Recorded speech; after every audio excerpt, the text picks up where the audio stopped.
Assalamualaikum warahmatullahi wabarakatuh. Apa kabar semuanya? Semoga keadaannya baik-baik saja. Pada video ini saya akan mencoba melakukan sebuah analisis bagaimana suatu transformasi digital dilakukan pada sektor bisnis laundry. Nama saya Buhari Muslim Saloran, mahasiswa Magister Elektro, opsi transformasi layanan digital. Mari kita saksikan video penjelasan tentang transformasi digital. Jadi di zaman digital ini kita memang perlu melakukan suatu perubahan yang besar, di mana digital transformasi itu bisa diartikan sebagai integrasi dari teknologi-teknologi digital yang muncul pada masa digital ini. Secara fundamental, secara dasarnya ini mengganti bagaimana kita beroperasi, bagaimana kita berbisnis, dan mengantarkan atau memberikan nilai baru terhadap pelanggan dengan menggunakan teknologi yang terkini.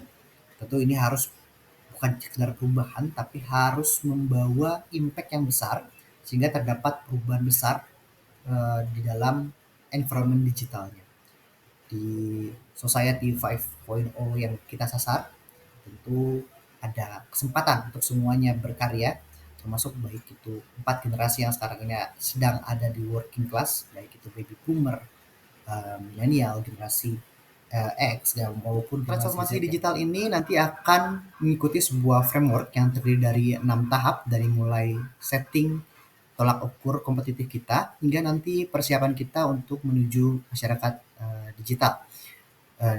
Tujuan dari transformasi digital ini adalah untuk menjadi market leader dari industri laundry, meningkatkan efisiensi operasional, meningkatkan kepuasan pelanggan dengan berpegang pada 5 core value, yaitu kualitas, inovasi, efisiensi, sustainability atau keberlanjutan lingkungan, yang ujungnya adalah untuk meningkatkan kepuasan pelanggan. Baik, yang pertama frameworknya adalah set a competitive baseline, di mana tujuannya adalah kita melihat tolak ukur dasar dari kemampuan kompetitif kita, baik itu melihat tren, kompetitor maupun kapabilitas yang kita miliki.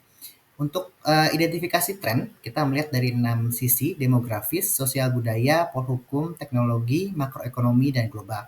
Sebelumnya disclaimer bahwa untuk analisis kali ini banyak diantaranya adalah asumsi, karena saya tidak melakukan studi kasus secara khusus di suatu bisnis laundry yang real.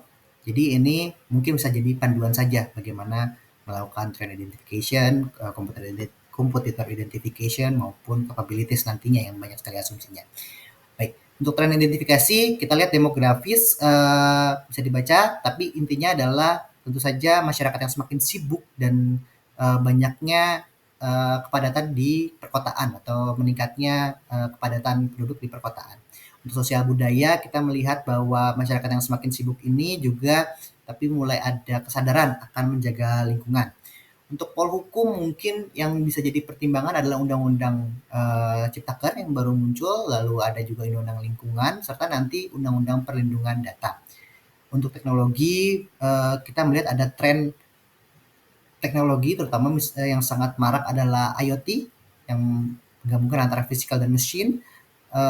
Lalu ada juga yang sangat berkembang adalah AI. Untuk makroekonomi yang kita bisa lihat adalah kebutuhan akan sektor-sektor bisnis non formal.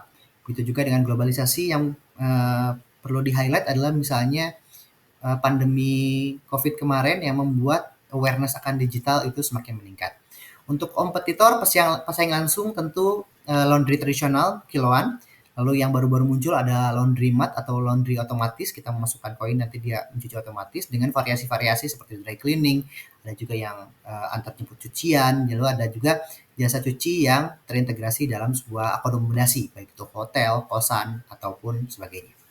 Untuk pesaing tidak langsung serta pesaing yang potensial muncul di kemudian hari, yang pertama adalah jasa cuci khusus, sepatu, karpet, tas, boneka yang mungkin kedepannya akan melakukan ekspansi ke jasa laundry, serta startup-startup yang sudah well established seperti Shopee dan grupnya, serta GoTo dan grupnya yang kemungkinan besar mungkin nanti melakukan ekspansi ke bisnis laundry.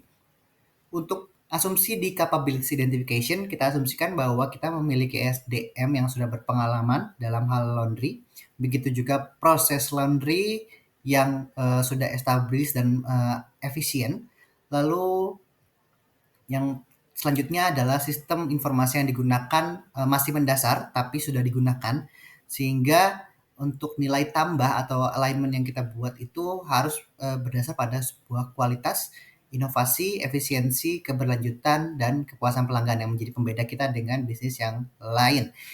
Eh, dengan kepuasan pelanggan itu kita sudah memiliki basis market kita sendiri, sehingga keberlangsungan ke depannya akan semakin baik dengan inovasi-inovasi yang muncul yang memudahkan pelanggan. Baik, kita akan melanjutkan tahapan berikutnya di framework nomor 2, yaitu analyzing the digital environment.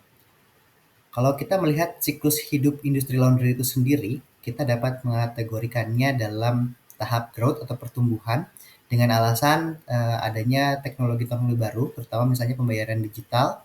Lalu di skala rumah tangga sekarang juga sudah mulai ramai mesin cuci pintar yang nanti mungkin bisa dibisniskan.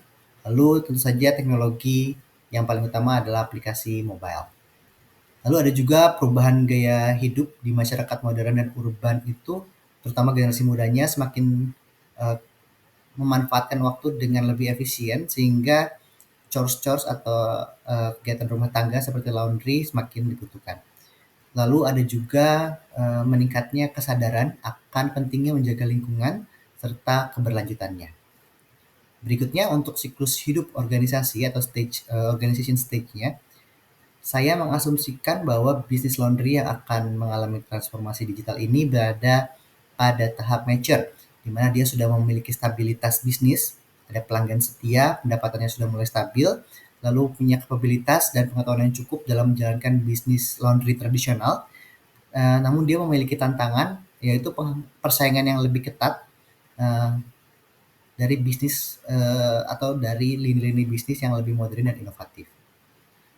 Untuk industri archetype-nya, saya mengategorikannya menjadi segmentable karena ada beberapa segmen pasar yang ditargetkan, seperti untuk urban ini adalah mahasiswa, keluarga kecil, pekerja kantoran, dan juga kebutuhan dan preferensinya berbeda-beda.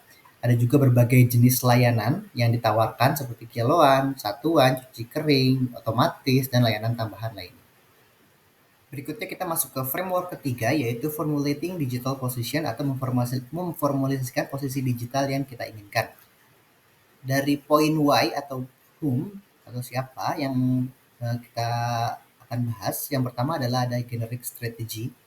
Untuk generic strateginya kita akan bermain di niche player, di mana kita akan menyasar segmentasi yang peduli lingkungan dan melek teknologi yang membedakan kita dari kompetitor untuk menciptakan loyalitas pelanggan. Yang kedua, untuk value chain positionnya kita berada di downstream B2C atau business to customer, di mana kita akan fokus pada pelanggan akhir yang kita akan tawarkan layanannya. Dengan sedikit integrasi vertikal dengan pemasok deterjen yang tentunya harus ramah lingkungan dan perusahaan teknologi untuk pengembangan aplikasi mobile. Targeted customer-nya adalah urban society, mahasiswa, karyawan, keluarga kecil yang tadi melek dengan teknologi dan memiliki kesadaran akan lingkungan. Segmen lainnya juga kita bisa perluas pada segmen wisatawan misalnya. Value proposition-nya yang tadi ada 5 yang kita sebutkan di awal. Yang pertama adalah kita menghasilkan layanan yang berkualitas, inovatif, efisien, dan tidak lupa mementingkan sustainabilitas lingkungan, serta ujungnya adalah bagaimana caranya memperoleh customer satisfaction. Untuk data value-nya kita akan melakukan collecting data yang nanti akan diproses untuk membuat personalisasi layanan dan otomasi notifikasi, misalnya promo atau event terbaru, atau yang digunakan untuk membuat loyalty benefit atau untuk menjaga hubungan jangka panjang. Bisnis model yang mungkin nanti akan diterapkan ada 3, yaitu pertama adalah fee for product. Ini adalah tradisional, jadi kita tetap bisa menjalankan bisnis kita secara tradisional, offline. Lalu kita juga ada freemium model di aplikasi, sehingga nanti bisa ada tracking order, antar jemput, atau layanan khusus. Nanti kita bisa mengenakan biaya di sana.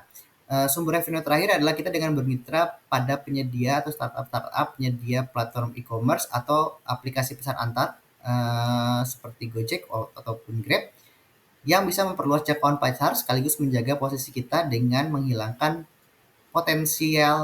saingan potensial kita, seperti itu. Untuk bagaimana kita mempertahankan posisi digital, 4 strategi yang diterapkan adalah network ekonomis dengan membangun komunitas pengguna, lalu switching cost, kita menawarkan program loyalitas yang menarik untuk membuat pelanggan enggan beralih, lalu kita tentu saja menggunakan branding untuk menyampaikan value kita, terutama value yang ramah lingkungan ini, karena ini unik ya. Terus yang terakhir adalah processing power, di mana kita memanfaatkan data yang terkumpul untuk meningkatkan kualitas layanan dalam pengembangan produk kita. Beralih ke framework selanjutnya, framework nomor 4, specifying how to capture value. Jadi kita akan melakukan spesifikasi bagaimana kita menangkap atau mendapatkan nilai yang kita inginkan. Untuk penawaran inti kita, yaitu sebuah aplikasi mobile yang terintegrasi dengan sistem manajemen laundry yang memungkinkan pelanggan untuk memesan atau melacak cuciannya, juga melakukan pembayaran secara online dan melakukan pemantauan pengolahan limbah. Bagaimana kita mendapatkannya? Tentu saja di awal kita akan bermitra dengan perusahaan penyediaan layanan pembayaran online serta pengembang software. Nanti setelah kita agak lebih stabil, kita akan mengembangkan fitur aplikasi kita sendiri. Untuk appropriation strateginya, bagaimana kita mempertahankan keunggulan, tentu saja dengan network ekonomis. Jadi kita membangun komunitas atau jejaring yang aktif. Lalu switching cost dengan program loyalitas yang menarik serta fitur-fitur yang tidak bisa ditinggalkan begitu saja. Berikutnya untuk kebutuhan hulu atau upstream needs, bagaimana kita memperoleh pasokan bahan dan peralatan yang diperlukan. Kita tentu saja pasokan utamanya adalah deterjen ramah lingkungan serta bahan-bahan kemasan lain yang juga kita usahakan ramah lingkungan. Dengan strategi tentu saja kita mencari supplier yang cocok dengan baik.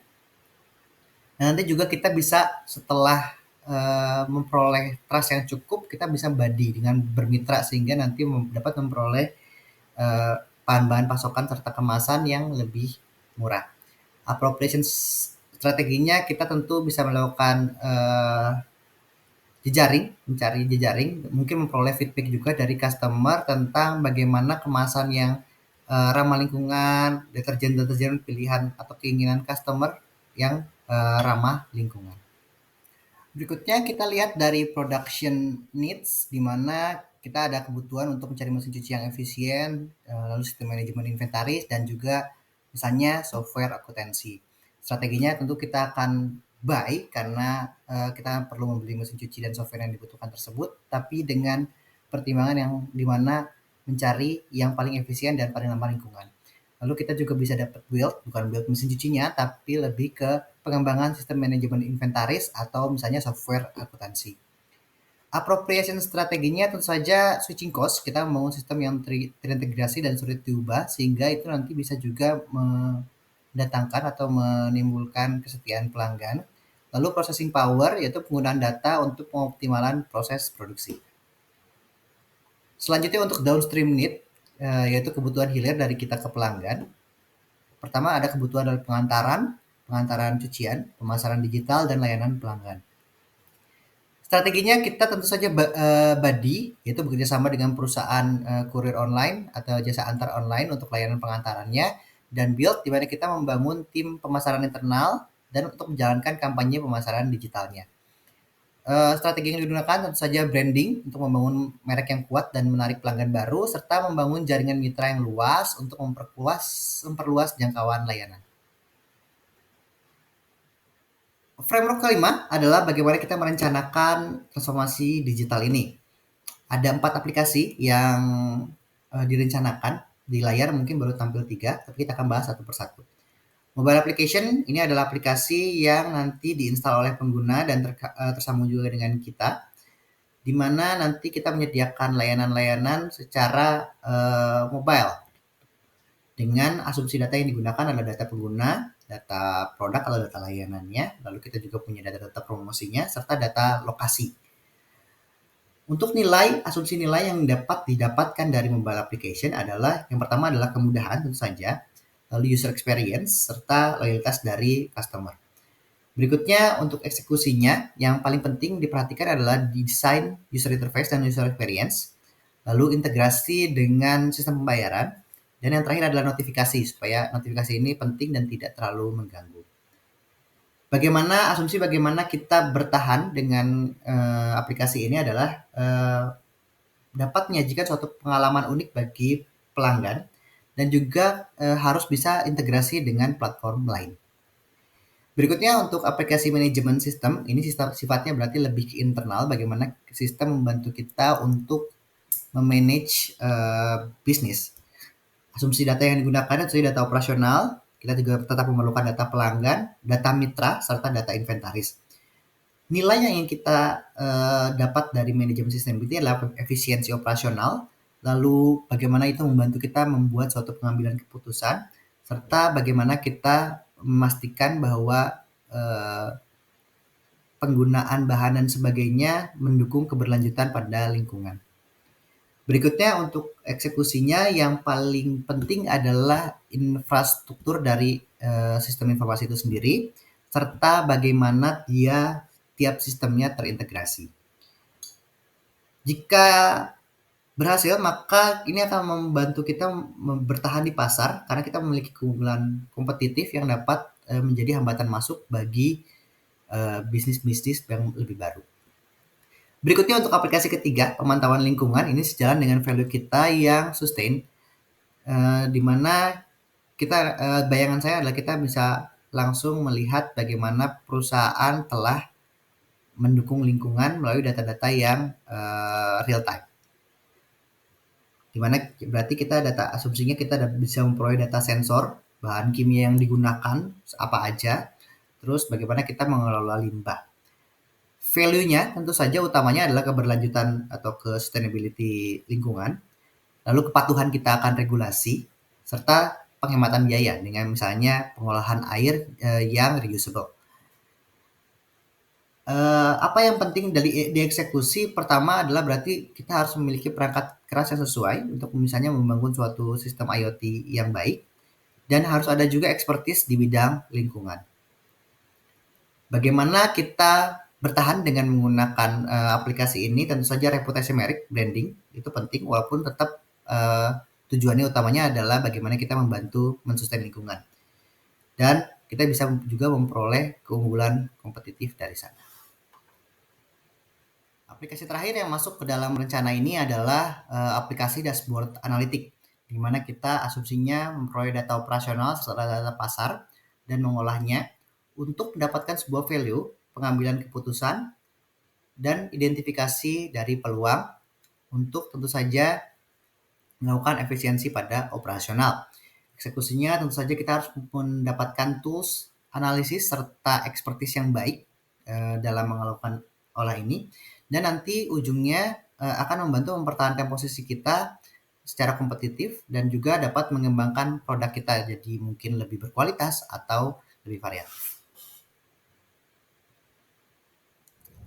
Framework yang terakhir adalah bagaimana kita mempersiapkan diri untuk masyarakat digital.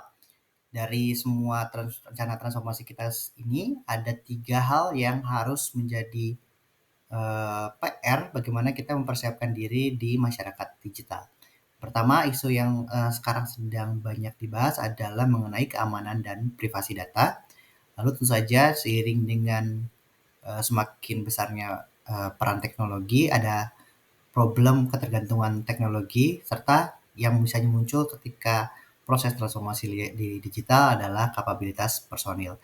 Untuk keamanan dan privasi data tidak ada cara lain kecuali belajar dan kita memperoleh dan kita melakukan evaluasi berkala dan melakukan membentuk tim-tim. Begitu juga untuk ketergantungan teknologi, bagaimana kita memastikan bahwa sistem kita memiliki backup yang sesuai, baik itu dari segi data maupun dari segi aplikasi. Lalu yang terakhir dari kapabilitas personil yang biasanya muncul ketika terjadi transformasi digital, tentu saja kita harus melakukan pelatihan-pelatihan untuk memastikan bahwa semua personil siap untuk proses transformasi digital ini. Baik, sekian yang bisa saya sampaikan. Video ini saya buat untuk pembelajaran diri saya sendiri, bagaimana kita melakukan tantangan untuk diri sendiri, memahami materi transformasi digital ini. Tentu banyak kurangnya, Saya minta maaf dan mungkin bila ada penonton yang ingin mendiskusikan lebih lanjut bisa di kolom komentar YouTube ini. Akhirul kalam, wassalamualaikum warahmatullahi wabarakatuh. Terima kasih sudah menonton.